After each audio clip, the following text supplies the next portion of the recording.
Some films begin with a face. This one begins with motion, with black paint sliding through Mediterranean light and a driver treating every second like a contract. The transporter arrives as a precision machine disguised as a simple action picture. Its hero drives, delivers, refuses questions, and believes rules can keep chaos outside his door. But behind that clean surface is a very interesting business experiment. A reported production budget of about $21 million had to buy speed, star creation, international locations, martial arts choreography, vehicle action, explosions, underwater work, and enough visual polish to compete with much larger Hollywood releases. That is the first lesson of this deep dive. Cinema is emotion, but cinema is also finance. Every tire squeal, camera move, stunt rehearsal, and minute of screen time is part of an investment thesis. The creative gamble was to turn controlled efficiency itself into entertainment. The plot is built around Frank Martin, a former military operator living quietly in southern France. He sells one thing better than almost anyone else: reliable movement. Clients pay him to transport people or objects without questions. He follows 3 rules. Do not change the deal. Do not use names. Do not open the package. Those rules are not merely character decoration. They are a business model. Frank limits uncertainty because uncertainty increases risk. In finance, a lender wants covenants. In engineering, a system needs operating limits. Frank has created personal risk controls. The story becomes interesting when a bag in his car begins to move and he discovers a bound woman named Lie inside. The moment he opens the package, the rules stop protecting him. His private operating system collides with human responsibility, and the film converts a professional problem into a moral one. That simple hook was also designed for a changing action market in 2002. Audiences had recently responded to fast cars, harder physical heroes, international crime stories, and action that mixed Hollywood scale with Asian choreography. The production positioned Jason Statham, then known more for supporting roles, as a new leading man whose body could become part of the technology of the movie. Instead of relying only on digital spectacle, the filmmakers could photograph a performer who looked credible while driving, diving, kicking, falling, and moving through tightly designed fights. That reduced one kind of illusion cost while increasing another expense: rehearsal. Physical credibility is rarely free.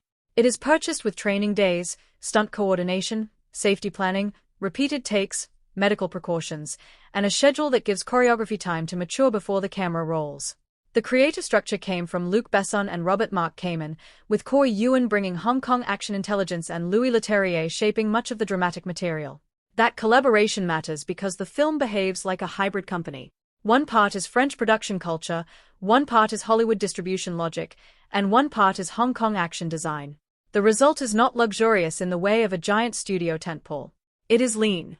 It asks what can be made memorable rather than what can be made enormous. A coastal house, a black car, a few strong villains, shipping yards, narrow roads, practical fights, and a disciplined lead actor become reusable brand assets. From a finance perspective, this is smart capital allocation. The picture spends heavily where the audience can feel the money and moves quickly through material that would not improve the core promise. The film's reported worldwide theatrical gross was about $43.9 million. That figure did not mean $43.9 million flowed back to the producers, because theaters keep a share in distribution, prints, advertising, interest, overhead, and participation can consume revenue. Still, a worldwide gross a little above twice the reported production budget gave the property something more valuable than a single theatrical result. It gave evidence of demand. In startup language, the movie produced a working prototype for a franchise. The hero had a recognizable uniform, a behavioral code, a repeatable profession, and action grammar that could scale. The first release therefore had 2 products. One was a 92-minute theatrical experience.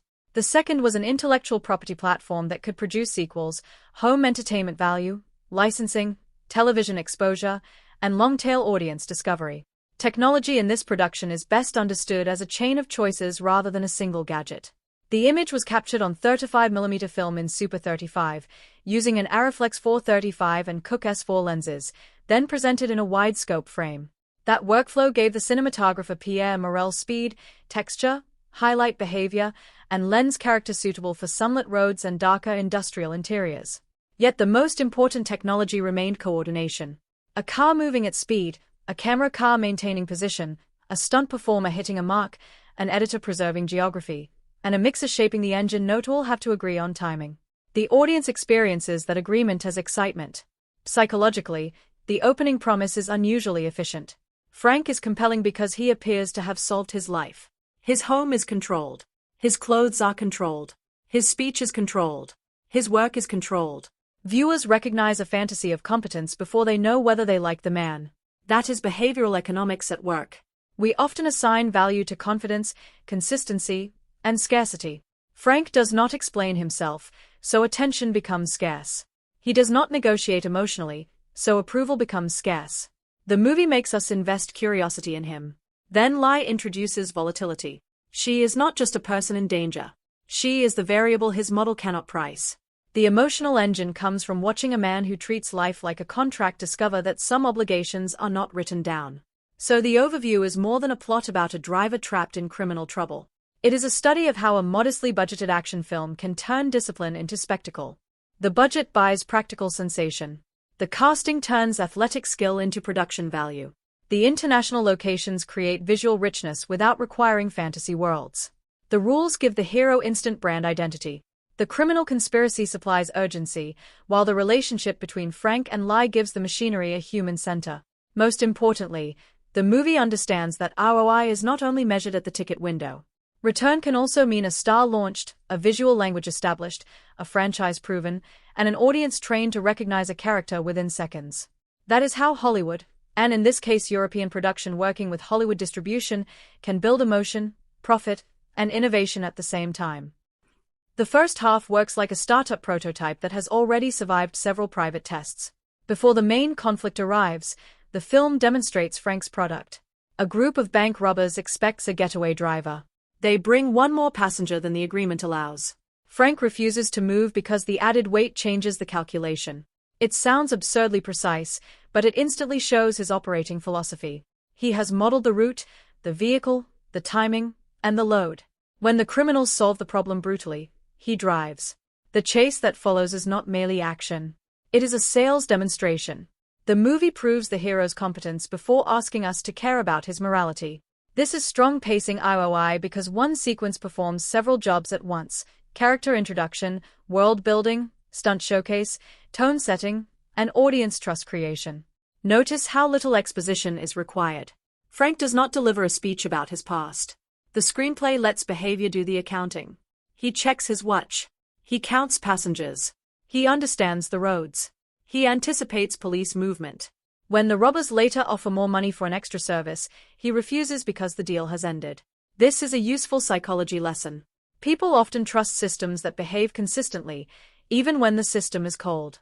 Consistency lowers cognitive uncertainty. The audience quickly learns what Frank will and will not do.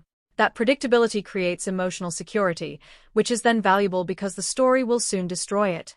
From a production viewpoint, this early chase is also efficient R&D.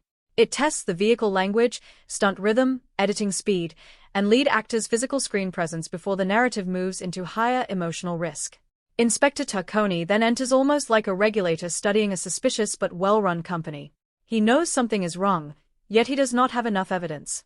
His visits to Frank's coastal home slow the pulse without killing momentum. This is important.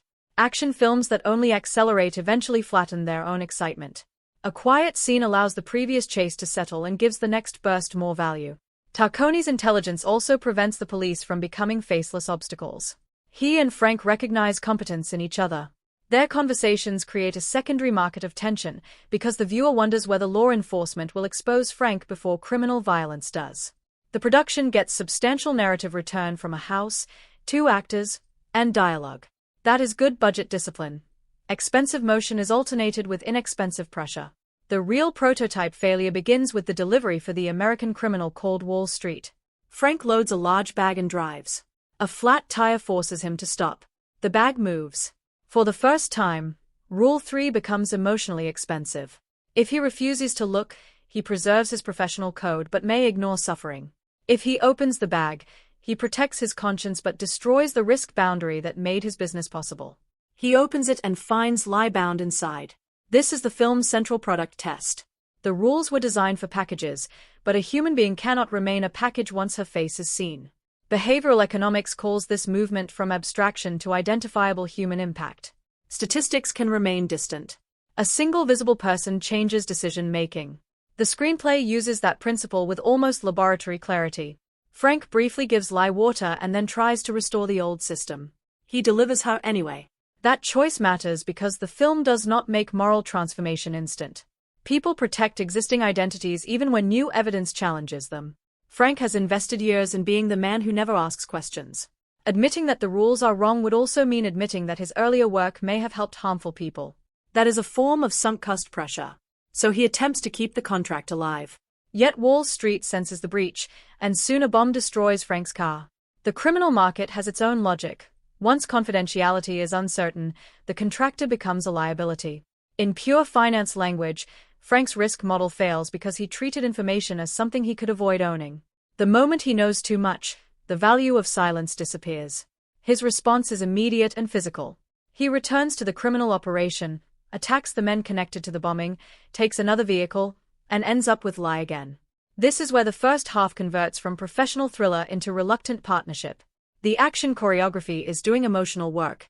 Frank does not say that he has changed. He changes what he is willing to risk. That is more persuasive. We measure leadership not only by declared values but by the assets a person is willing to expose.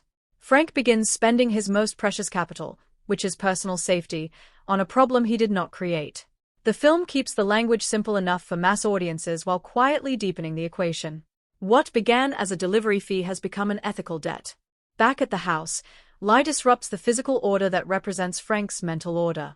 She eats, moves through rooms, asks questions, touches a life designed to minimize attachment. Their chemistry is sometimes playful and sometimes uneasy, but its narrative function is precise. Emotional investment is being added before the next destruction. In venture terms, the film is increasing the valuation of the home and the relationship so that later damage feels costly. When armed men attack and the house is blasted apart, the audience does not only lose a building. Frank loses the architecture of control. The production design, therefore, becomes part of the psychology. A clean private space is converted into debris, visually proving that his old model cannot be restored by simply closing the door. The underwater escape that follows is a strong example of pacing diversification. Instead of another road chase, the film shifts into a different physical environment. Breath, darkness, water, and confined movement create a new kind of danger. That variety protects action ROI because repeated stimulus has diminishing returns. The sequence also connects to Jason Statham's real diving experience and to Luc Besson's long interest in underwater imagery. Practical capability becomes creative leverage. Training that exists in a performer lowers the distance between actor and stunt, which can increase visual credibility even though safety systems remain essential. By the midpoint, the film has completed its prototype cycle. It has tested the car, the rules, the house, the romance, the police relationship, and the hero's body. Now the second half can stop asking who Frank is and start asking what he will pay to become someone different. The second half is where the film has to convert setup into payoff. In business terms, the first half acquired our attention.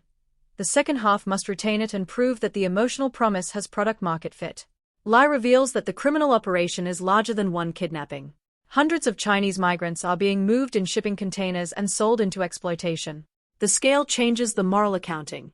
Frank can no longer pretend that the danger is a private dispute between himself and Wall Street. His decision now affects lives he has never seen. That is a clever escalation because the story expands the stakes without needing to expand the hero's personality. Frank remains quiet and practical. What changes is the size of the obligation placed in front of him. Lai's use of Tarconi's computer to investigate the network is a small but important shift in agency. She is not simply rescued cargo. She becomes information, motive, and action. Their confrontation with Wall Street then produces the major emotional reversal. Lai's father, Mr. Kwai, is not an innocent relative waiting to be saved. He is part of the trafficking business. The revelation works because it attacks a deeply human assumption. We expect family loyalty to sit above commerce. Here, commerce has poisoned family. The film turns criminal finance into personal betrayal.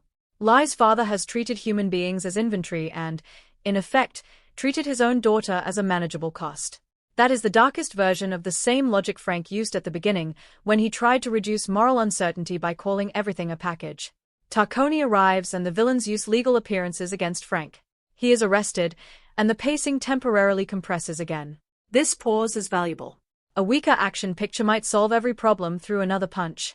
Instead, the story recognizes that institutions matter. Frank cannot simply hit a police station until justice appears. He needs Tarcone's judgment. Their relationship finally pays a dividend. Tarcone has spent enough time observing Frank to know that the evidence does not fully match the man. Trust becomes a form of credit. The inspector effectively extends Frank a high-risk loan by allowing an escape staged as a hostage situation. If Frank fails, Tarcone's career and freedom could be damaged. Leadership here is not a speech. It is one professional betting his reputation on another professional's character. The docks and industrial zones then become the film's final operational battlefield. This environment is financially efficient and visually rich. Containers, buses, oil, trucks, water, steel structures, and open service roads already contain shapes and hazards that can be converted into action design. Production design does not need to invent a fantasy arena because logistics infrastructure is already cinematic when framed correctly. The fight in the bus depot is the clearest example. Oil spilled across the floor changes friction, so traditional footing no longer works. Frank adapts by using objects around him, including pedals on his feet, turning a simple property of physics into choreography. The scene is memorable because the solution belongs to the environment. Innovation often comes from constraints, not unlimited resources. This is also where the action team demonstrates payoff efficiency. Earlier scenes established Frank as prepared. Now he is repeatedly forced into situations he could not fully prepare for. The pleasure comes from watching fast adaptation. In psychology, competence under pressure is attractive because it signals control when the environment becomes unpredictable. In education, we might call it transfer learning. A person applies general skill to a new problem. The movie translates that concept into kicks, balance, timing, and improvised tools. Every successful adaptation rewards the audience's earlier investment in Frank. The character is not suddenly given a new power. He uses previously established discipline in increasingly unstable conditions. When the trucks carrying the containers escape, the film raises mobility again. Frank's first pursuit vehicle fails. He then uses a small aircraft and parachutes onto the highway, a move that is gloriously improbable but structurally intelligent. The story has spent the entire runtime associating him with controlled transport, so the climax expands the meaning of transport itself. Cars are no longer enough. He moves through air, onto moving freight, and across vehicles.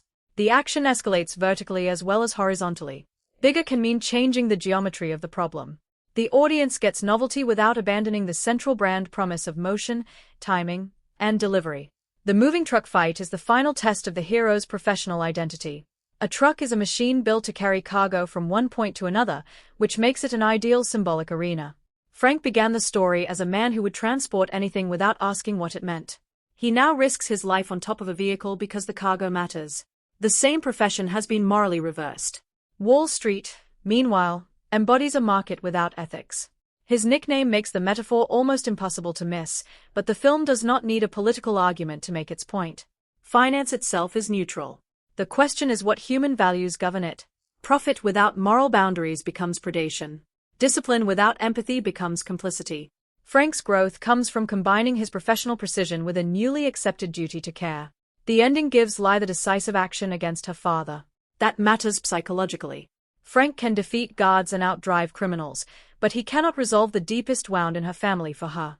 Lie makes the choice that stops the immediate threat, and the police then open the containers and begin rescuing the captives. The movie closes not with Frank receiving money, but with people receiving air, medical attention, and freedom. That is a clean emotional revaluation. At the beginning, successful delivery meant completing a paid contract. At the end, successful delivery means getting vulnerable people out of a transport system that has reduced them to goods. The same word has changed meaning. As payoff engineering, the second half is not perfectly realistic, and it is not trying to be. Its objective is emotional product-market fit. It wants the viewer to feel that Frank's rules were useful but incomplete, that Lie's presence forced a necessary update, and that action can function as moral proof. The film spends its largest bursts of spectacle where the character is making his largest commitments. That alignment is why the climax feels satisfying even when individual events are exaggerated. It is the percentage of stunts that advance character, theme, or tension. Here, the strongest sequences do all three. The result is a lean action structure that turns a courier's broken contract into a new personal code. Frank's psychology begins with control as a defense mechanism. His rules look like professional discipline, but they also protect him from intimacy. No names means no relationships. No questions means no moral entanglement. No changes means no negotiation with another person's needs. He has built a life where uncertainty can be converted into procedure. For someone with a military background, that makes intuitive sense. Training teaches people to reduce chaos through routines, checklists, timing, and rehearsed responses. The film never gives us a long trauma confession, and that restraint is useful. We can interpret his behavior without pretending to diagnose him. He appears to prefer environments where competence is measurable. A route can be timed. A car can be maintained. A contract can be completed. Human attachment is harder because it cannot be fully controlled. Behavioral economics helps explain why he clings to the rules even after they begin failing. The first force is status quo bias. People often prefer an existing system because change creates uncertainty, even when the existing system is no longer optimal. The second is sunk cost thinking. Frank has invested identity, reputation, and perhaps years of survival into being the man who does not ask. To abandon that code is to admit it was never morally sufficient. The third is loss aversion. Helping lie threatens his house, his car, his freedom, and his life. The potential losses are concrete, while the moral benefit is initially abstract. The film makes his growth visible by gradually reversing that calculation until refusing to help would feel like the greater loss. Lie operates through a different survival psychology. She is expressive where Frank is restrained, improvisational where he is procedural, and relational where he is isolated. Her behavior can appear unpredictable, but unpredictability is rational when a person has little formal power. She uses information, persuasion, speed, curiosity, and emotional contact. She looks for openings. That is not the same leadership style as Frank's, yet it is leadership. She directs attention toward the trafficking victims when everyone else wants to reduce the situation to a personal escape. She also forces Frank to confront the human content hidden inside his professional abstractions. In that sense, Lie is not simply changing his heart. She is changing his information model. Their relationship is a negotiation between two forms of risk. Frank fears emotional exposure because it compromises control. Lie faces physical danger because other people are trying to control her. When they begin trusting each other, each gives up something. Frank gives up isolation. Lie gives up some independence by relying on him. Trust is therefore a bilateral investment. It cannot be created by one side alone. The film communicates this mostly through action and small domestic moments rather than complex dialogue, which suits the character. Frank is not believable as a man who suddenly becomes verbally vulnerable. His equivalent of an emotional statement is a change in behavior, especially when he chooses to keep helping after he has multiple chances to walk away. Tarconi's psychology is built around probabilistic judgment. He is a police inspector, so he cannot simply accept Frank's version of events. Yet he also understands that evidence can be incomplete. He watches patterns. Frank is secretive but orderly. Violent incidents surround him, yet his behavior does not fit the reckless profile Tarconi might expect from a common criminal. Their mutual respect grows because both men value competence and restraint. When Tarconi eventually helps Frank escape custody, he makes a decision under uncertainty. This resembles credit analysis. A banker may never know a borrower perfectly, but must estimate character, capacity, and downside. Tarconi decides that Frank's demonstrated pattern deserves more weight than the villain's convenient accusation. Wall Street represents a very different behavioral system. He treats relationships as transactions and people as disposable assets. His confidence is not discipline but entitlement. The nickname encourages us to read him as a caricature of predatory commerce, but the more useful analysis is about incentive design. In an illegal market, there is no trusted regulator, enforceable contract, or transparent dispute process. Violence becomes a substitute enforcement mechanism. That makes betrayal rational in the short term because eliminating a witness can appear cheaper than maintaining trust. Yet this destroys long-term stability. Wall Street tries to kill a reliable contractor rather than manage the breach, and that decision creates the enemy who destroys the entire operation. Bad incentives can turn short-term risk reduction into catastrophic strategic loss. Mr. Kwai carries the most painful moral contradiction. As a father, he should value lie beyond price. As a trafficker, he has trained himself to think in units, routes, and revenue. The two identities cannot coexist peacefully once she resists him. His decision to continue the operation shows how profit systems can become psychologically self-justifying. People rarely describe themselves as villains. They build stories that make harmful conduct feel necessary, normal, or temporary. The film does not spend enough time inside his mind to map that process in detail, but the conflict gives Lai's final choice emotional force. She is not only stopping a criminal. She is rejecting the value system that allowed family loyalty to be subordinated to exploitation.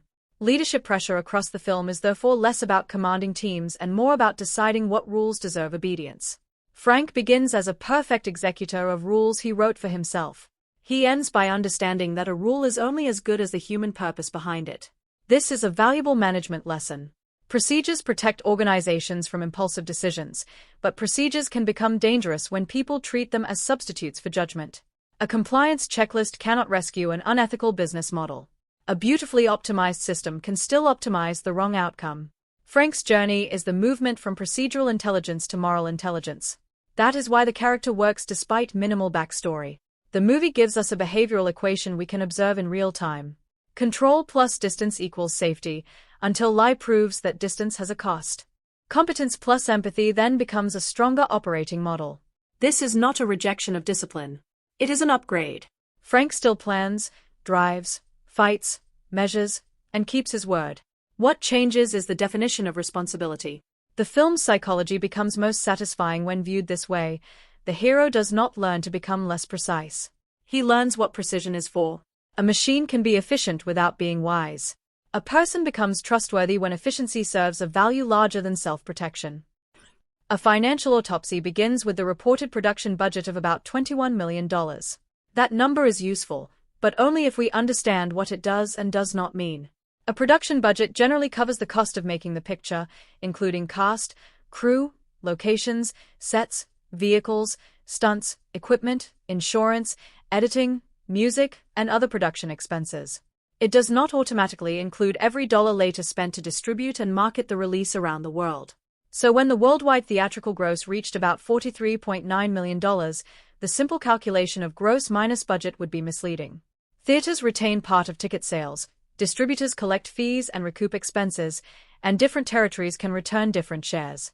A movie can gross twice its production budget and still have a much more complicated profit statement than the headline suggests. The domestic theatrical result was about $25.3 million, with about $18.6 million coming from international markets.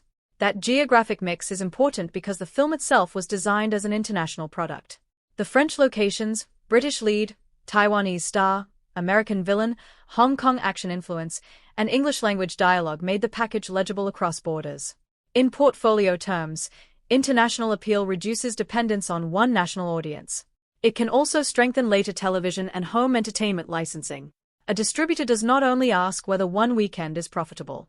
It asks whether the asset can keep earning across windows, territories, formats, and years. For a relatively modest action picture, that long tail can be central to ROI. The opening weekend in North America brought in a little over $9.1 million from more than 2,500 theaters.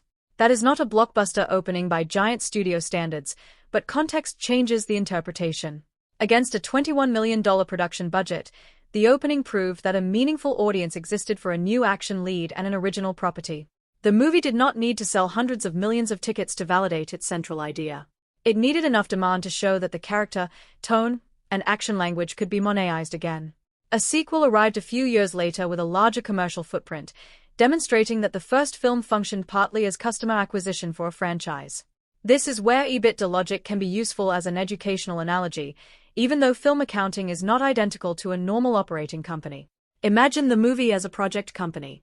Revenue arrives from theatrical rentals, home video, television licensing, later digital transactions, and other exploitation. Against that sit production cost, marketing, distribution expenses, residuals, participations, overhead allocations, financing costs, and taxes. A studio cares about cash returned after these layers, not merely the public box office number. When commentators say a picture needs to gross perhaps 2 or 2.5 times its production budget to break even, they are using a rough shortcut, not a universal rule. Marketing intensity, international deal structure, pre-sales, tax incentives, and distribution terms can move the true break-even point substantially. The action genre creates special budget pressures because time and safety become capital. Car chases require road control, stunt drivers, duplicate vehicles, rigging, police coordination, rehearsal, camera cars, mechanics, and insurance. Fight scenes require choreography, pads, breakaway props, stunt performers, medical support, and repeated takes. Underwater filming adds specialist crews, communication systems, safety divers, and slower setup. Explosions compress expensive planning into a few seconds of screen time.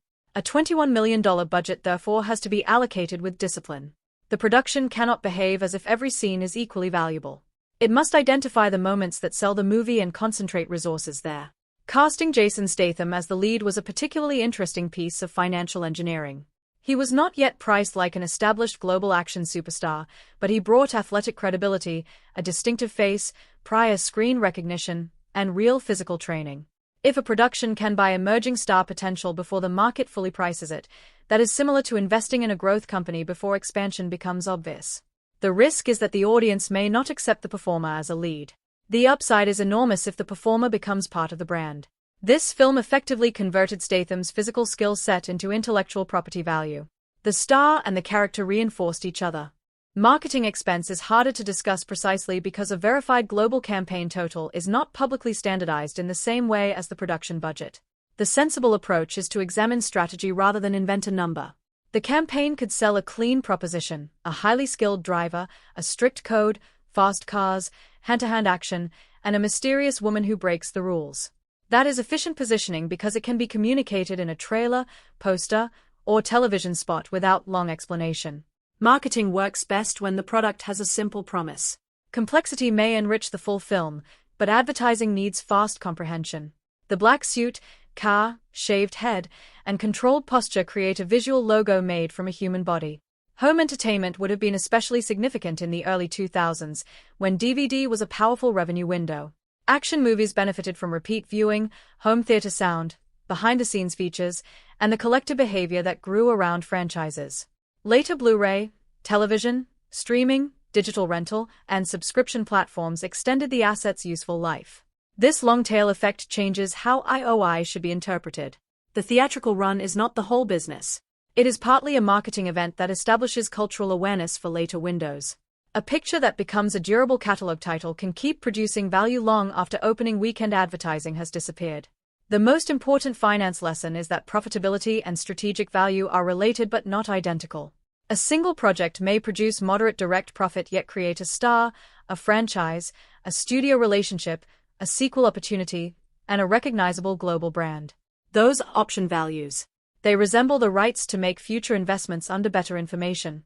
After the first movie, decision-makers knew more about audience demand, Statham's appeal, the action formula, international territories, and the visual identity. Risk did not disappear, but uncertainty declined.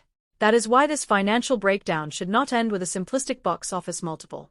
The deeper IOI was the transformation of a $21 million production gamble into a repeatable commercial system. Opportunity cost matters too. Every dollar spent on one sequence is unavailable somewhere else, so producers rank spending by expected audience value.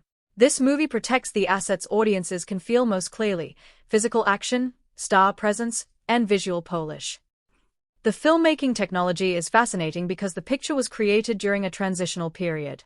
Digital cinema was advancing rapidly, yet this production used 35mm negative in the Super 35 process.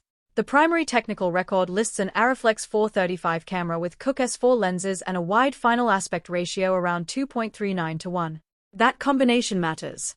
The Arriflex 435 was a robust professional film camera well suited to demanding motion work, and Cooke S4 primes were valued for speed, consistency, and a recognizable rendering of faces and contrast.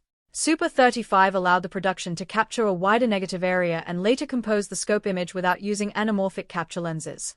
The result could combine mobility with a polished widescreen look. Film negative also imposed a different discipline from modern digital capture. Stock was physical. Magazines had limited running time. Exposure errors could be expensive. Dailies required processing. The crew could not endlessly roll cameras with the assumption that storage was nearly free. That encourages pre-visualization and rehearsal, especially when vehicles and stunts are involved. Every department has to know the moment that matters. In one sense, this constraint resembles cloud computing before unlimited scaling. When resources are visibly finite, teams tend to design decisions around cost. The technology does not merely record the action. It shapes production behavior. The camera system had to operate inside a difficult action workflow. A car sequence may use mounted cameras, tracking vehicles, roadside positions, longer lenses for safety distance, wider lenses for speed, and controlled stunt passes that are later assembled in editing. The audience should feel danger without losing geography. If every shot is too tight, speed becomes noise. If every shot is too wide, impact may feel remote. Pierre Morel's cinematography often balances these needs by showing the car clearly enough to understand direction, then cutting closer for wheel movement, faces, steering inputs, and collisions. This creates what we might call information bandwidth. The viewer receives just enough spatial data to stay oriented while the rhythm stays aggressive. Practical stunt work is another kind of technology. It is easy to call it old-fashioned because computers can now create impossible motion, but a practical stunt is an engineered system. Vehicle speed, tire grip, ramp angle, driver line, camera position, barrier design, and safety distance are all variables. Fight choreography works the same way. Corey Ewan's team reportedly trained Statham intensively for weeks, building sequences from physical timing rather than hiding the performer behind constant doubles and visual effects. This changes the camera's options. When the lead actor can execute more of the movement, a shot can stay wider or longer, allowing the audience to verify performance with its own eyes. Credibility becomes a production asset. The underwater passage is a useful technology case study because water changes nearly every filmmaking rule. Communication becomes difficult. Light falls off and changes color. Movement slows. Buoyancy affects body control. Equipment needs protection or specialized housings. Safety redundancies increase. The production notes describe Besson filming a key underwater sequence and using Statham's diving background, supported by additional training. That is smart resource matching. Instead of treating the actor's real ability as trivia, the filmmakers converted it into screen value. When production design aligns with performer skill, the result can feel more expensive than it is because less energy is spent disguising limitations.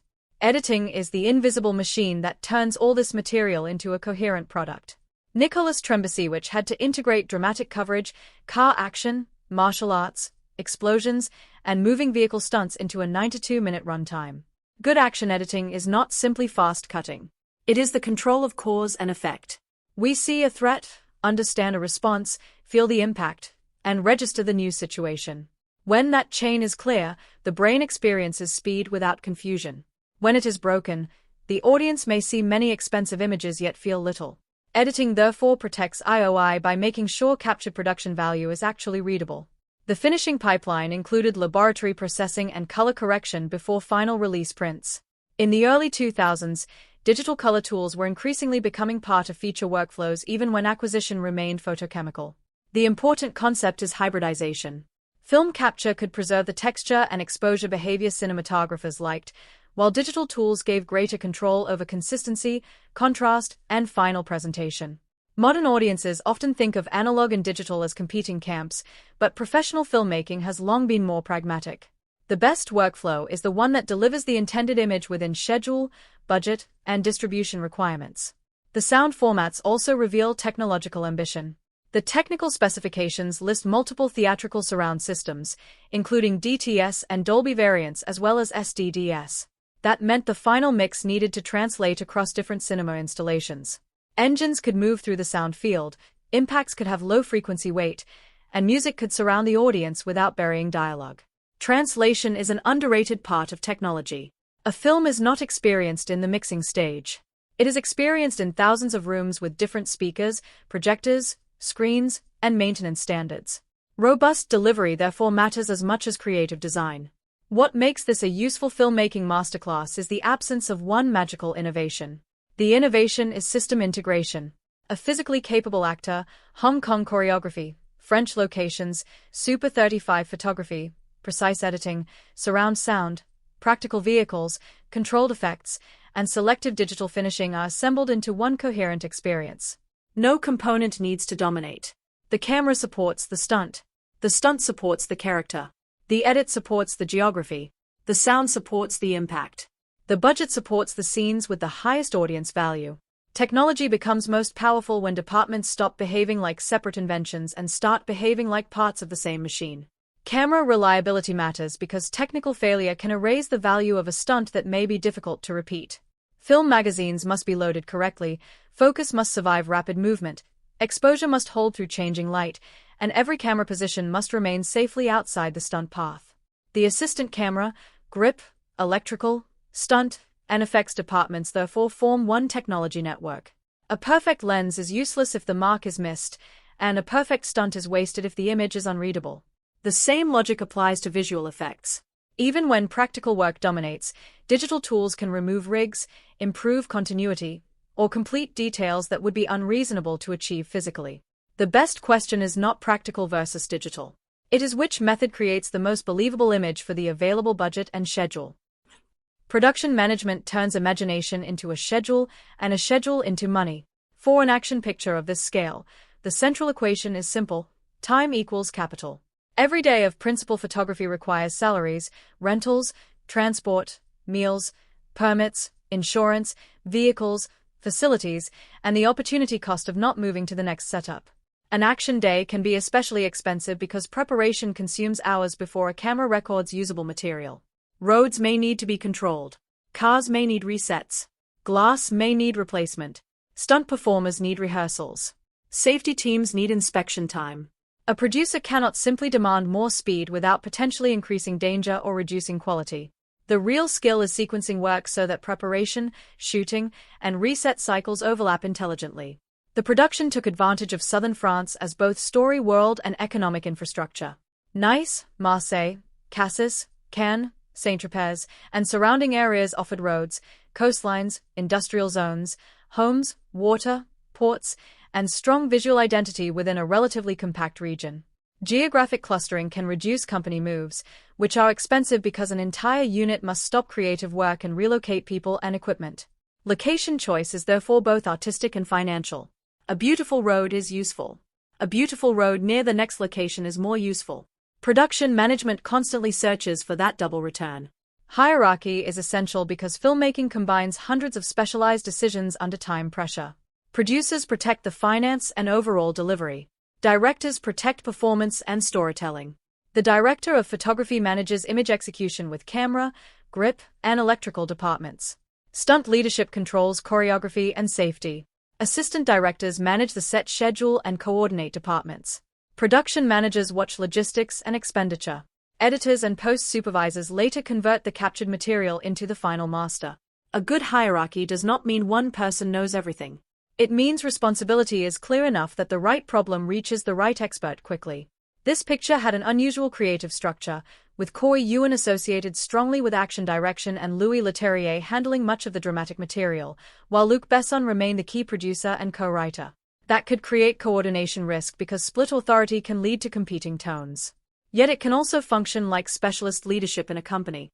One executive may understand product engineering while another understands customer experience. The challenge is integration. The action cannot feel as if it belongs to a different movie than the dialogue. The final work succeeds when Frank's physical behavior and emotional behavior appear to come from the same person. Rehearsal is one of the best examples of spending money to save money. Production notes describe an extended training period for Statham with Yuen's action team. Rehearsal costs salaries and facilities before the main camera is generating finished footage, so inexperienced managers might see it as overhead. In reality, rehearsal is risk reduction. It exposes weak choreography, unsafe transitions, confusing camera needs, and performer limits before the expensive shooting day. It also builds muscle memory. When a complex fight is ready, the crew can spend camera time refining performance instead of discovering basic movement. This is similar to prototyping in engineering. Cheap mistakes should happen early. Vehicle management adds another layer. Hero cars may need duplicates because one vehicle cannot simultaneously be pristine for beauty shots, modified for stunt work, rigged for camera mounts, and available after damage. Mechanics become part of the storytelling chain. Fuel, tires, brakes, suspension, alignment, and body panels can all affect continuity and safety. If one essential vehicle fails, the schedule can lose an entire sequence. That is why redundancy is not waste. Redundancy is insurance against downtime. In finance, idle production time is a silent expense because the crew is still being paid while the product is not advancing. The same logic applies to human performance. Statham's athleticism created value, but management still had to decide when the lead actor should perform, when a stunt specialist should take over, and how to protect continuity. The goal is not to maximize risk for authenticity. The goal is to maximize believable screen value within acceptable risk. A production that injures its lead can lose far more money than a spectacular shot is worth. Safety is therefore not separate from IOI. It is a core financial control. Post-production management begins long before the last day of shooting. Editors need material delivered, logged, synchronized, and organized. Visual effects work, even when limited, must be identified and tracked. Sound teams need clean dialogue and effect elements. Music schedules depend on picture timing. Color work depends on final editorial decisions. Distribution masters need technical quality control. If picture lock moves late, every downstream department may feel the delay. A schedule is a network, not a straight line. One late decision can multiply across vendors. This is why production management deserves to be understood as creative intelligence. The audience never applauds a call sheet, a permit, a backup vehicle, an overtime report, or a safely completed stunt rehearsal. Yet those invisible systems create the conditions in which visible art can happen. The best production manager protects artistic ambition by preventing avoidable chaos from consuming capital. The lesson is not to make cinema timid. It is to make risk legible. Know which risks create value, which risks can be insured, which risks can be rehearsed away, and which risks should never be taken. That is how a $21 million budget becomes 92 minutes of controlled momentum rather than a collection of expensive accidents. Communication systems are another hidden production asset. Action units may work across roads, docks, water, vehicles, and second unit positions where not everyone can see the same event. Radios, call sheets, safety briefings, maps, shot lists, and clear command language keep hundreds of small decisions synchronized. When communication fails, crews repeat work, equipment waits, and risk rises. Those failures become direct costs. A strong set therefore treats information flow almost like a logistics company treats package tracking. Everyone should know what is moving, where it is going, and who is responsible for the next handoff. Weather creates its own management uncertainty. Exterior continuity can be damaged by changing sun, rain, wind, or sea conditions. A production cannot control the climate, so it builds contingency plans. Interior coverage, alternate locations, insert shots, rehearsals, or second unit tasks can sometimes be moved into a weather gap. This is schedule hedging. The goal is not to predict perfectly. The goal is to remain productive when prediction fails. A flexible plan protects crew time and creative momentum, turning uncertainty into a managed production variable. Historical accuracy is not the main promise here because the story is contemporary fiction rather than a reconstruction of a documented event. The more useful question is realism. Could a highly trained private driver operate this way? Could criminal trafficking use shipping containers? Could the driving, fighting, diving, police behavior, and vehicle physics happen as shown? The answer changes from scene to scene. Some elements are grounded in real practices and physical skills. Others are deliberately amplified for action cinema. A good accuracy analysis should separate those categories instead of asking whether every event is literally probable. Frank's military competence is presented broadly, without enough specific service history to verify his exact training pipeline. Former special operations personnel can possess advanced driving, weapons, navigation, planning, and close combat skills, but no professional background automatically creates the near-superhuman versatility shown on screen. Real expertise is specialized, perishable, and dependent on continued training. The film compresses many competences into one hero because cinema values a clear central operator. This is narrative economy, not a documentary claim. The character feels credible because his movements are controlled and his preparation is visible, even when the total skill package is unusually broad. The driving contains both realistic principles and cinematic exaggeration. Weight does affect acceleration, braking distance, suspension behavior, and handling, so Frank's concern about an unexpected passenger is not physically meaningless. Professional drivers also plan routes, understand vehicle limits, and use positioning to manage pursuit. But action cinema compresses road uncertainty. Real public streets contain pedestrians, random traffic, unpredictable surfaces, mechanical limits, and legal consequences that make repeated high-speed maneuvers far less controllable than they appear. The movie presents driving as a precision equation because that matches Frank's psychology. The hand-to-hand combat has a similar dual nature.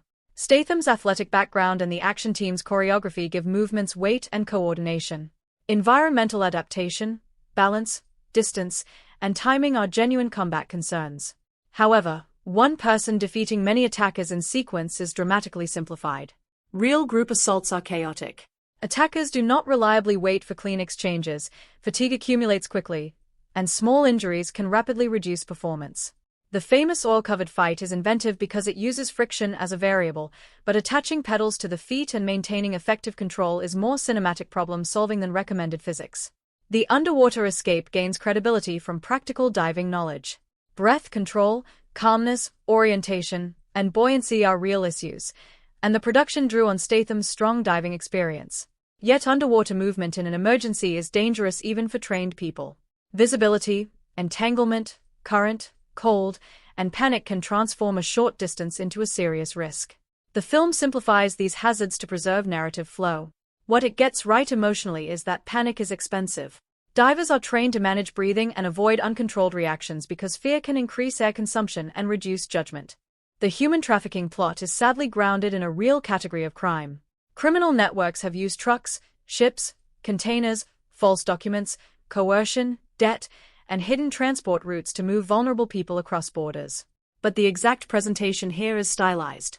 A large group sealed inside shipping containers faces severe risks from heat, cold, dehydration, oxygen conditions, overcrowding, injury, and delayed rescue. Real trafficking is usually more administratively complex than a single villainous warehouse operation suggests. It involves recruiters, facilitators, money movement, corrupt assistance, document fraud, and networks that may span multiple jurisdictions. The film turns that system into a visible set of antagonists because cinema needs faces and locations. Police procedure is heavily compressed. Tarconi's willingness to facilitate Frank's escape would be extraordinarily risky and difficult to reconcile with normal legal duty. Evidence handling, arrest procedure, interagency coordination, search warrants, surveillance, and rescue operations would usually involve more layers. The story simplifies these systems to keep the hero active. This is a classic action convention. Institutions are made slow enough that the protagonist has narrative space to act. The important point for media literacy is that dramatic efficiency should not be confused with procedural accuracy. The small aircraft and parachute pursuit is among the clearest examples of spectacle overtaking probability. Finding, commandeering, operating, and using an aircraft quickly enough to intercept moving trucks would require a chain of skills and favorable conditions. A parachute landing onto a moving highway target introduces wind, speed, altitude, timing, traffic, and impact variables that make the stunt concept extraordinarily dangerous. The scene works not because it is scientifically likely but because it escalates the transport theme. The hero who mastered roads now treats the air as another route. So the accuracy score depends on what we believe the filmmakers are promising. As a procedural documentary, the film would fail. As a physical action fantasy built from recognizable real-world materials, it performs well. Cars have mass. Water has resistance. Oil changes traction. Bodies tire. Containers can conceal crime. Professional training matters. But those truths are shaped into a world where competence is more reliable, luck is more generous, and cause and effect arrive faster than in ordinary life. The educational value comes from learning to see both layers at once. We can enjoy the fantasy while still understanding the real physics, logistics, and human danger underneath it. Vehicle explosions and gunfire deserve the same distinction between plausible mechanism and cinematic scale. Real blasts produce unpredictable fragments, pressure, fire behavior, smoke, and secondary hazards. Screen explosions are carefully engineered effects designed to look dangerous while protecting people and equipment. The visual size may be exaggerated, and characters often recover from nearby shock more quickly than a real body might. The correct scientific lesson is therefore not that explosions are harmless because heroes walk away. It is that professional special effects create a controlled image of chaos under strict safety planning. Another realism issue is fatigue. Frank performs repeated fights, chases, diving, climbing, driving, and impact-heavy movement with only limited recovery. Real high-intensity exertion depletes energy quickly and affects grip, reaction time, judgment, and coordination. Sleep loss and stress would compound the decline. Action heroes are usually granted a larger physiological battery because the genre needs continuous agency. Recognizing that convention does not reduce the fun. It helps us separate trained skill from fictional endurance. Even the criminal economics are simplified. Moving hundreds of people would require payments, vehicles, storage, corrupt access, communication, buyers, and money laundering. Every additional participant creates information risk. Real illicit networks often rely on compartmentalization because no single person should know the whole chain. The film centralizes control in a few villains so the audience can see who must be stopped. That is efficient storytelling, but inefficient real-world secrecy. Cinematography is where the film turns efficiency into elegance. The wide frame does not merely make cars look expensive. It creates horizontal space for speed. Roads stretch across the image. Vehicles can enter, cross, and leave without the camera constantly chasing them. Human figures can be placed against architecture, coastlines, warehouses, and empty rooms in ways that emphasize control. Pierre Morel's visual engineering understands that Frank is a character defined by geometry. He likes straight lines, clean surfaces, measured distance, and uncluttered decisions. The photography repeatedly gives him frames that seem organized before danger arrives to break the organization. The Super 35 workflow supports that design. Shooting on 35mm negative and composing for a wide-scope release gives the image a combination of physical texture and flexible framing.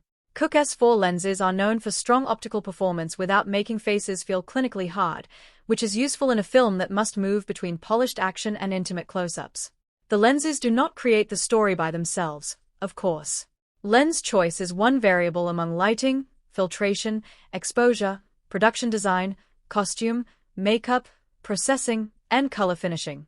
But lens character influences how contrast rolls across skin and metal, two surfaces the movie photographs constantly. Frank's black clothing and dark vehicles create a graphic identity against the pale Mediterranean environment. This is not accidental branding. A strong silhouette lowers recognition time.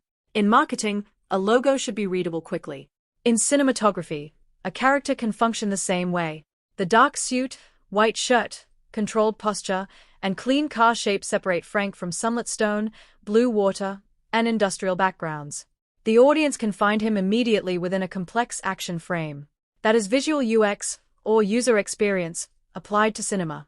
Lighting alternates between naturalistic exterior brightness and more sculpted interior contrast. Southern France provides hard sunlight that can make roads, buildings, and skin feel vivid. Hard sun is also difficult because it creates deep shadows, changing exposure as performers move. Cinematographers may control this with reflectors, diffusion, negative fill, timing, and careful blocking.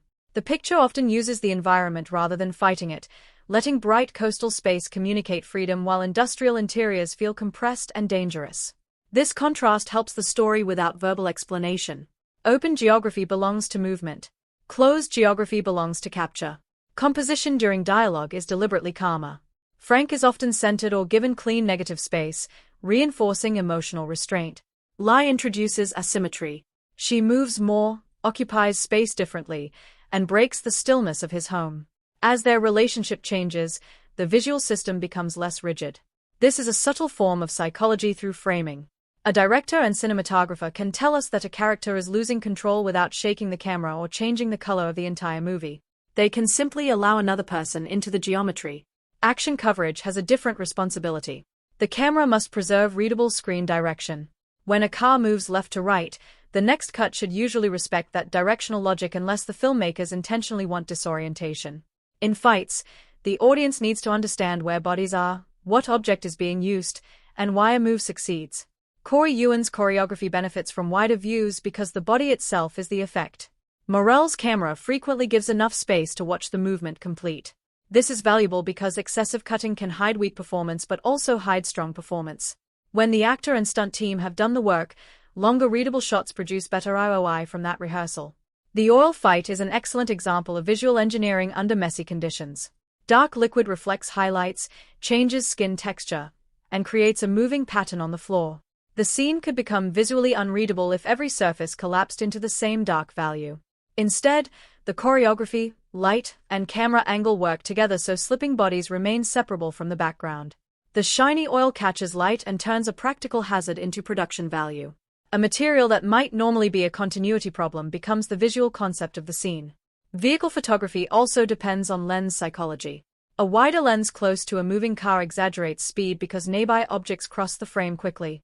A longer lens from a distance compresses space, making vehicles appear closer together. Low camera height makes tires and road texture feel aggressive. High positions clarify route geography. Interiors need enough light to read the driver's face while preserving the impression that the car is moving through real exterior space. Every choice changes perceived velocity. Speed on screen is not only measured in kilometers per hour. It is manufactured by perspective. Color science in this period sits at an interesting bridge between photochemical tradition and growing digital control. The final look needed consistency across day exteriors, interiors, underwater material, stunt units, and effects work.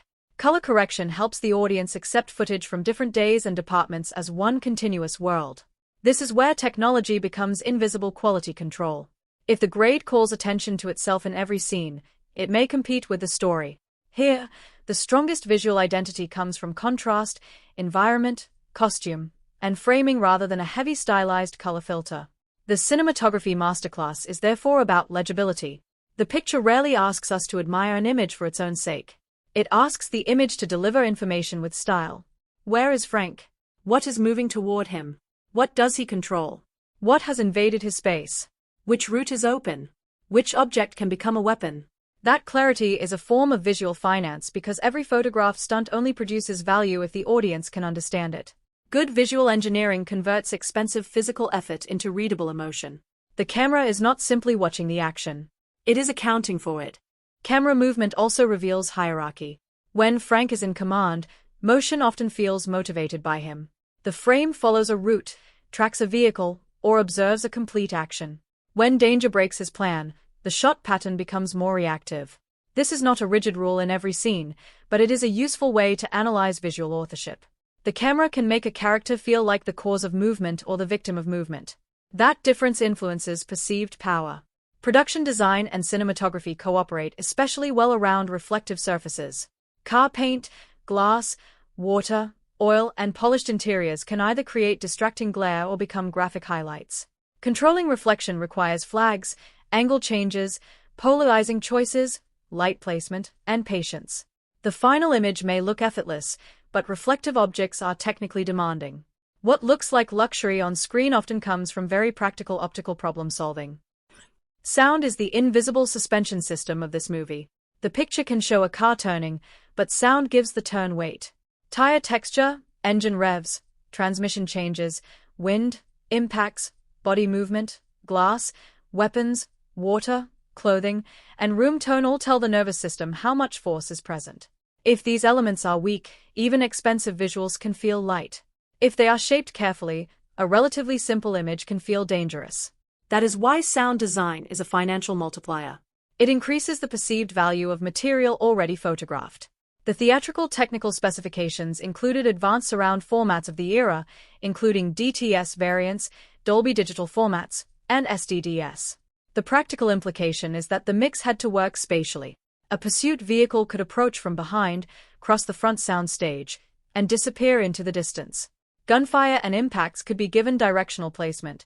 Low-frequency energy could support explosions and engines. Yet good mixing is not about making every channel busy. Spatial audio is most effective when movement has purpose. The ear should help the eye understand geography. Engine sound is especially important because Frank's relationship with cars is almost emotional. The vehicle is not merely transportation. It is an extension of control. A clean ignition, a precise gear change, a rising engine note, and a firm tire response all communicate mechanical competence. Sound designers can layer recordings from different sources to create a satisfying cinematic identity, but the result has to remain believable enough that the audience accepts the machine. This is similar to product sound design in the real world. Car manufacturers engineer door closes and cabin alerts because sound changes perceived quality. Cinema does the same thing more aggressively. Fight scenes rely on another kind of layering.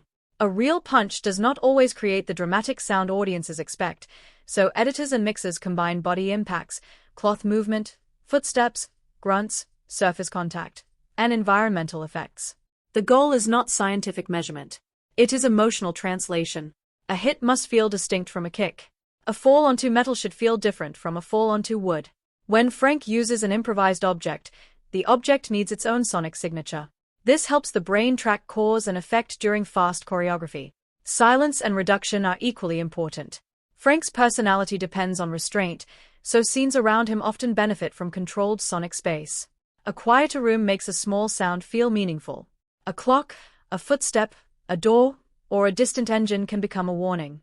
If the soundtrack remained at maximum density, the audience would lose sensitivity. Dynamic range is the sound equivalent of pacing.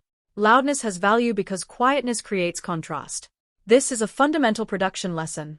Scarcity increases impact. Stanley Clarke's score brings another layer of identity. A composer for an action film must support movement without simply duplicating it. Music can create forward propulsion before a chase reaches full speed, hold tension under dialogue, or give a character a tonal signature that sound effects cannot provide. Clarke's musical background brings rhythmic intelligence, and rhythm is essential because the film itself is built around timing. Driving, fighting, editing, and scoring all depend on beats. The strongest cues feel less like decoration and more like an internal clock pushing the scene forward. Music also solves a psychology problem. Frank is emotionally quiet, which means the score can sometimes communicate energy that the character refuses to verbalize. This does not mean the music tells us exactly what he feels. It can instead create a field around him. Coolness, control, danger, momentum, or growing connection. Lai's presence can soften or redirect that field. The result helps the audience move emotionally even when dialogue remains minimal. In this sense, music is a form of nonverbal character writing. Mixing is where all departments meet. Dialogue must stay intelligible. The score must have power without masking speech. Engines need force without occupying every frequency. Gunfire must feel sharp without exhausting the ear. Water sequences need muffled texture while preserving orientation. Surround effects should create space without becoming distracting tricks. This balance is partly technical and partly psychological. Human hearing is selective, and a mixer directs attention by deciding what is foreground, what is background, and what disappears entirely. There is also a distribution economics angle. A theatrical mix must translate to different cinemas, then often to home video, television, and later streaming environments. A giant theater system has different bass capability and speaker distance from a living room. Home releases may use alternate mixes or downmix rules so dialogue and action remain coherent on fewer speakers. Each version is another product master. Quality control takes time and money, but poor translation can damage the audience's impression of the entire film. Technology only creates ROI if the experience survives delivery. The sound analysis therefore reveals a useful truth. Cinema is built as much from invisible information as visible information. We believe the car is fast because we hear load and acceleration. We believe a punch hurts because the sonic envelope gives it mass. We believe a room is empty because of reverberation. We believe danger is approaching because a sound arrives before the object enters frame. The soundtrack is constantly teaching the audience how to interpret images. That makes sound one of the most efficient educational tools inside filmmaking itself. It tells us what matters before we consciously realize we have been told. Foley adds another layer that audiences almost never notice consciously. Footsteps, clothing movement, hand contact, keys, doors, and small object sounds are often recreated or reinforced after photography so the physical world remains detailed. In a character built around precision, these tiny sounds matter. A controlled footstep can support confidence. A sharp key turn can make preparation feel ritualistic. The soundtrack gives ordinary actions enough definition that they become part of Frank's brand behavior. Dialogue editing and automatic dialogue replacement can be equally important on noisy locations. Roads, engines, wind, water, and industrial spaces are hostile to clean speech recording.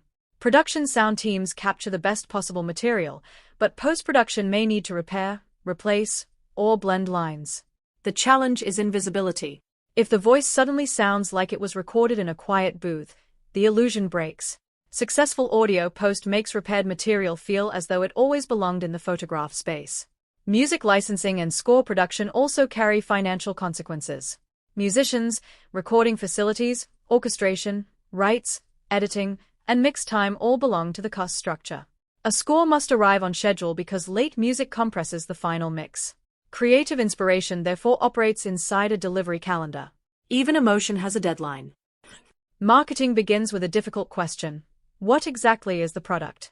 A 92-minute action film contains romance, crime, trafficking, humor, martial arts, police tension, and European scenery, but an advertisement cannot sell all of those equally. The campaign needs a compressed promise. Here, the strongest promise is competence in motion.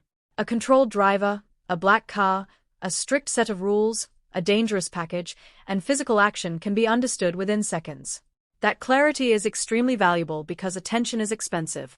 A trailer is not a miniature summary. It is an acquisition funnel. The PG-13 rating in the United States also widened potential reach compared with a more restrictive rating. That does not guarantee higher revenue, but it increases the number of younger viewers who can attend and can make group decisions easier. The trade-off is creative. Certain violence may need to be reduced or edited differently to fit the target rating. This is a classic product management problem. The studio balances the intensity that sells the genre against the access that expands the addressable audience.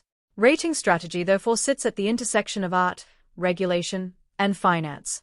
The domestic release opened in more than 2,500 theaters, which tells us the distributor was not treating it as a tiny specialty experiment. A wide opening requires coordinated advertising, print or digital delivery, exhibitor relationships, publicity, and enough awareness to generate opening weekend demand. The film earned a little over $9.1 million domestically in that first weekend. For audience analytics, the useful question is not simply whether that number is large. It is what the number says about awareness, conversion, competition, and retention. In digital marketing language, CPM means the cost to place an advertisement in front of 1,000 impressions. The exact CPMs for a 2002 film campaign are not publicly available in a reliable complete dataset, so inventing them would be poor analysis. But the concept still helps. Television spots, print advertising, outdoor placements, radio, trailers, publicity appearances, and online promotion each had different costs and audience profiles. A marketer tries to buy reach efficiently while repeating the core message enough times that recognition forms. The challenge is frequency without fatigue. The poster and trailer language could benefit from Jason Statham's unusual market position. He was recognizable from earlier British crime films but not yet overexposed as an action lead. That creates curiosity. The campaign could present him as both new and credible. His physical performance was especially marketable because behind-the-scenes interviews and publicity could emphasize real training, diving history, and stunt participation. This is valuable earned media material. A story about a performer actually doing demanding action can generate editorial attention that paid advertising alone cannot buy. The black suit and car create another marketing advantage: visual consistency. A campaign becomes stronger when poster, trailer, television spot, magazine photograph, and eventual sequel can all use the same recognizable silhouette. Brand identity lowers future customer acquisition cost because the audience learns the visual code. This is why character design has economic consequences. Frank is almost a logo built from clothing, posture, and movement. Even viewers who forget plot details can remember the disciplined driver in a dark suit. Audience targeting would naturally focus on action fans, car enthusiasts, martial arts audiences, and viewers attracted to international thrillers, but the presence of Lai and Tarconi broadens tonal access. The movie is not relentlessly grim. Humor, chemistry, and character contrast provide entry points for people who might not care about vehicle specifications or fight choreography. From a marketing perspective, this matters because a film can have one primary audience while still offering secondary reasons to attend. The trailer must decide how much of each reason to show. Analytics after opening weekend would examine retention through weekend drops, per theater performance, geographic variation, audience polling, and later home entertainment demand. The domestic gross of about $25.3 million compared with a little over $9.1 million opening weekend suggests the movie continued earning after launch rather than disappearing immediately. International markets added about $18.6 million. That global participation supports the original positioning as an exportable action product. Motion, danger, and physical comedy often travel across language barriers more easily than dialogue-heavy cultural references. The campaign also benefited from a concept that could be explained in a single sentence. A professional driver who follows strict rules breaks one and becomes responsible for the human package he discovers. That is high-conversion storytelling because the conflict is immediate. Marketing teams spend enormous money trying to communicate what a film is. When the premise already contains an easily understood contradiction, the creative advertising work becomes more efficient. The story itself is doing part of the media buy. The long-term audience analytics result is visible in what followed. The character returned, the action formula expanded, and the brand became much more widely recognized than the first theatrical gross alone would predict. This is why marketing ROI should include memory. An advertisement can sell a ticket today, but it can also teach the audience a brand that becomes cheaper to sell tomorrow. The first campaign was therefore not only moving seats for one weekend. It was building a mental asset: rules, car, suit, driver, motion. That asset helped turn a modest original action release into a durable franchise identity. Publicity is another low-cost multiplier when the story around the film is strong. Interviews can focus on the new leading man, real stunt participation, international collaboration, and the unusual mix of driving and martial arts. Those angles give journalists material beyond a basic plot description. Earned media is valuable because the studio is not buying every second of attention directly. However, publicity is less controllable than advertising. Reviewers and interviewers may emphasize weaknesses, so the campaign needs enough confidence in the product to accept unscripted conversation. Trailer editing also uses behavioral psychology. It withholds full explanations, shows a rule being broken, creates unanswered questions, and ends before emotional resolution. This creates an information gap. Human curiosity is uncomfortable with incomplete patterns, so viewers are encouraged to seek closure by watching the full movie. The trailer therefore sells not only spectacle but missing information. Competitive release timing matters too. A film opening widely is competing for screens, media coverage, and weekend attention against every other title in the market. The distributor studies genre overlap, star power, seasonal behavior, and available theaters. There is no perfectly empty weekend. Release strategy is portfolio positioning under uncertainty. A modest action film must choose a date where its clear promise can remain visible beside larger campaigns. Critical reception was mixed, which is almost perfectly aligned with the film's design tension. Current review aggregators place the critic score around the low 50s, while Metacritic records a score of 51 from 27 critic reviews. Audience response has generally been warmer, and historical cinema score reporting gave the release a B+. The split makes sense. Critics often evaluate narrative coherence, character depth, originality, and thematic development alongside craft. Action audiences may weight kinetic pleasure, star charisma, memorable set pieces, and replay value more heavily. Neither framework is automatically wrong. They are different valuation models. The most common critical weakness was the thinness or implausibility of the story connecting the action sequences. That criticism is fair. Character motivations can be compressed, police procedure is convenient, villains are broad, and the climax depends on escalating coincidences. But the positive case is equally clear. The picture has a strong central performance, readable choreography, a distinctive hero concept, and action scenes with physical personality.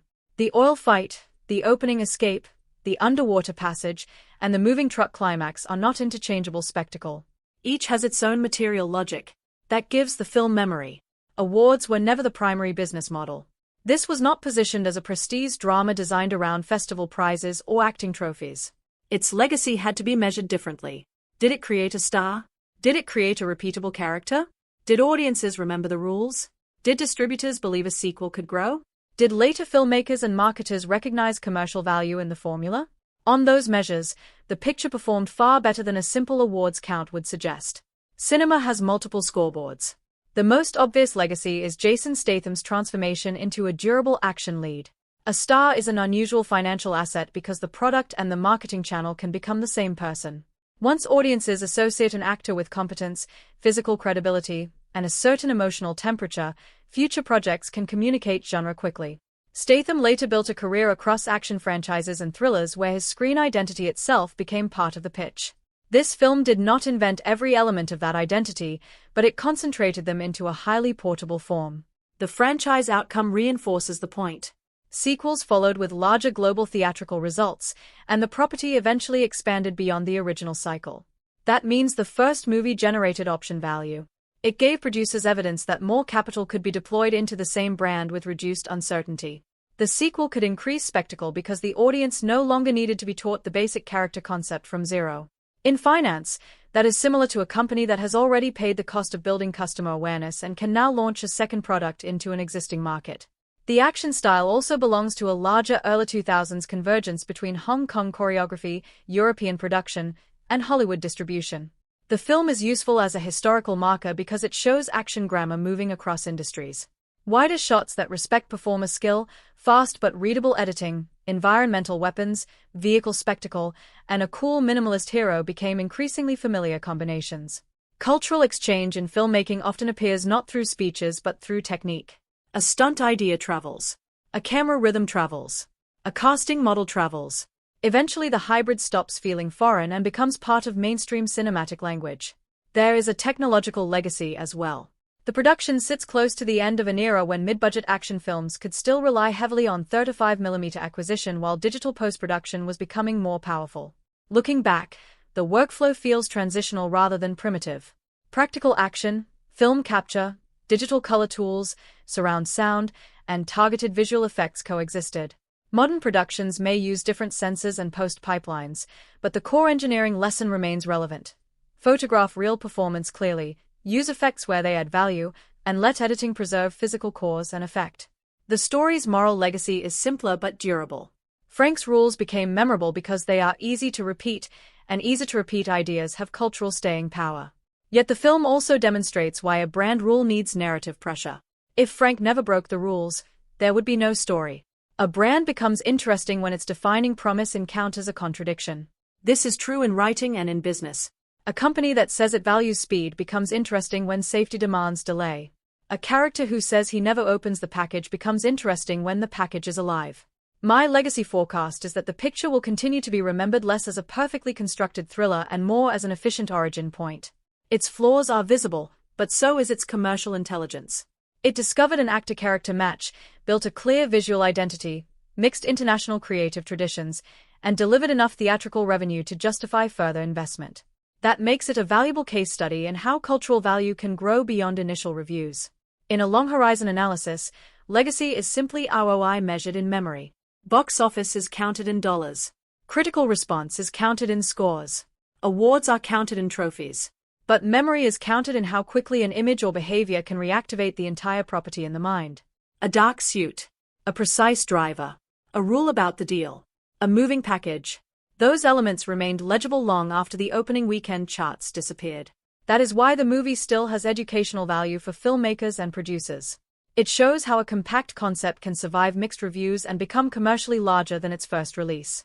Legacy also changes as distribution technology changes. A movie that once depended on theatrical play and physical discs can later be rediscovered through digital rental, subscription libraries, clips, recommendation systems, and franchise bundles.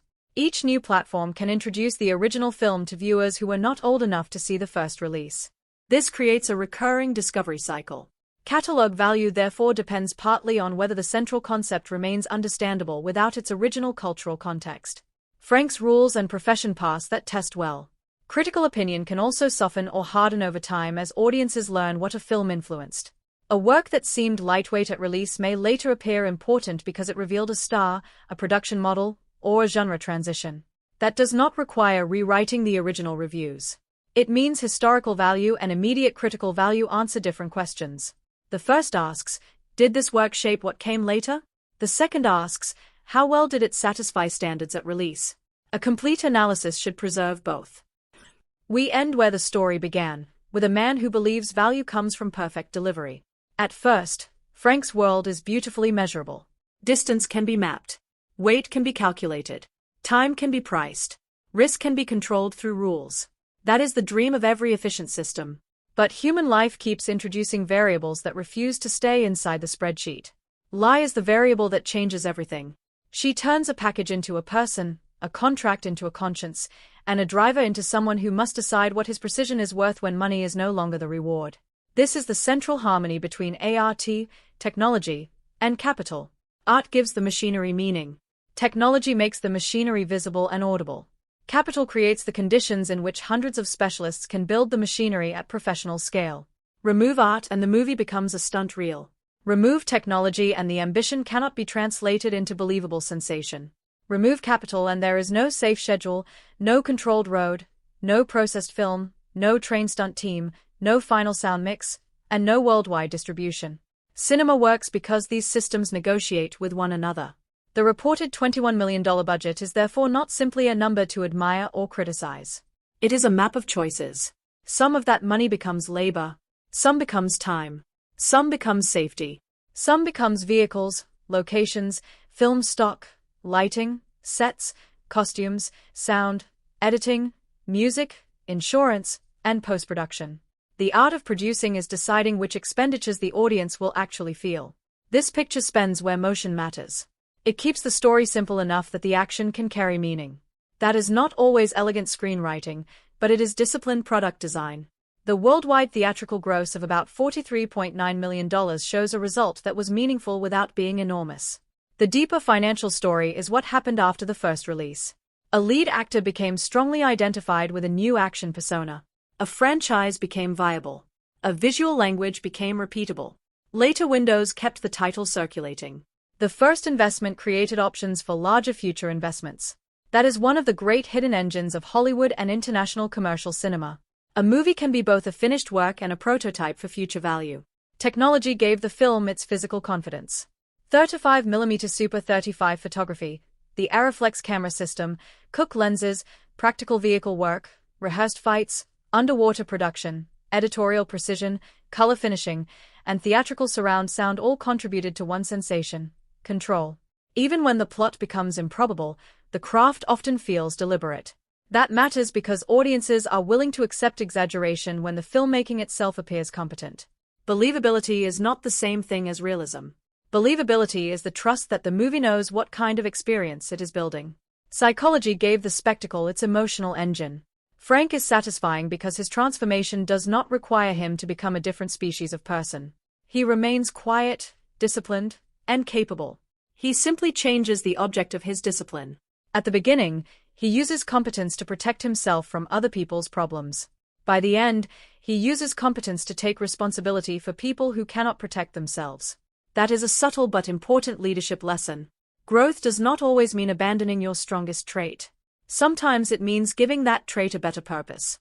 Lai provides the moral disruption that makes this growth possible. She is not an abstract lesson delivered to him. She is a person with urgency, intelligence, fear, loyalty, and painful family conflict. Her presence shows why human systems cannot be governed entirely through detachment. Finance needs ethics. Technology needs purpose. Rules need judgment. Efficiency needs a definition of what deserves to be preserved. The film expresses those ideas through an action story because action is a form of decision-making without delay. A chase is a choice at speed. A fight is risk revealed physically. A rescue is capital spent on another person's future. Tarconi completes the triangle by showing that institutions also depend on judgment. He begins as the law watching from outside and becomes a professional who must interpret incomplete information. His trust in Frank is risky, but it is not blind. It is built from observation. That reflects a broader truth in management and finance. Models are necessary, but decisions are eventually made by people. Data can describe patterns. It cannot remove responsibility from the decision maker. As a video essay and masterclass, the most useful takeaway is that memorable cinema rarely comes from maximizing every variable. This production did not have the budget of the era's largest spectacles. It focused. One hero, one code, one car-centered identity, a small number of strong relationships, action scenes with distinct physical ideas, international locations with texture, technology that served clarity, marketing built around a simple contradiction. That focus created leverage. Leverage is what allows a limited resource to produce a larger effect. There are flaws. The trafficking plot is simplified. Procedures bend for convenience. Some emotional turns arrive faster than real life would allow. The action sometimes asks us to accept extraordinary luck. But those weaknesses do not erase the educational value. They help us see the trade-offs. A 92-minute commercial action film is constantly choosing between explanation and momentum, realism and spectacle, character depth and repeatability, originality and genre familiarity. Studying those choices teaches more than simply deciding whether the movie is good or bad.